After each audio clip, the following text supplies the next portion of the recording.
soul would scream, "Just let me have my hands." It didn't seem like too much to ask for a 15-year-old boy. Most of my friends were trying to decide what they were going to wear the next day to school. I wasn't sure if I would wake up the next morning. And even through this depression and difficulty, I had decided, however, that I was going to give everything I had in therapy. The therapy was hard, monotonous, tiresome. But my continued progress, a loving mother, and a caring therapist made it all worth it until Daniel came.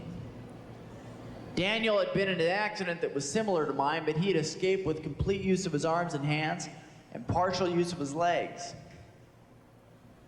Every day he'd come into that therapy room only to hear the therapist ask him the same question he'd asked hundreds of times before. "Dan, should we work with your arms today? Should we see what we can do with your hands?" Only to hear his all too familiar response, "I want to watch my legs. Maybe today is the day that they'll work." I became so frustrated with him. "Don't you see what you have?" I thought. "Don't you understand all the blessings and opportunities that are yours just because you can move your hands? Don't you understand that you have access to a world that I can only hope for, that I can only dream of? And yet you're so wrapped up in what you don't have, you can't even see it."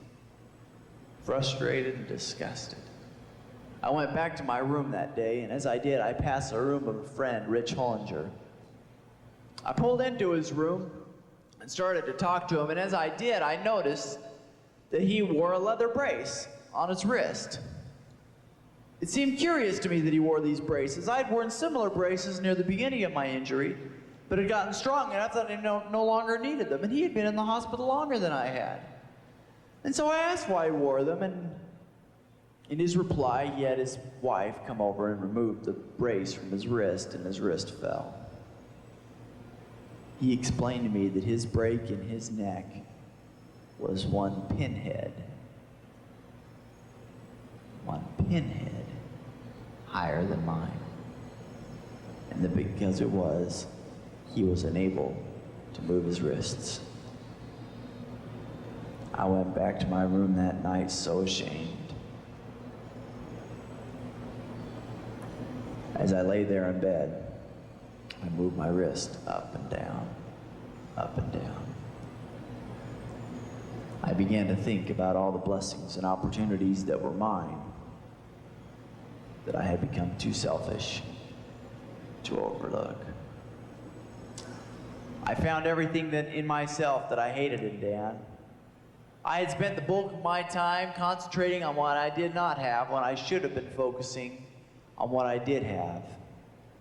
Centering my efforts on wishing for different circumstances, I had become totally oblivious to my life's blessings.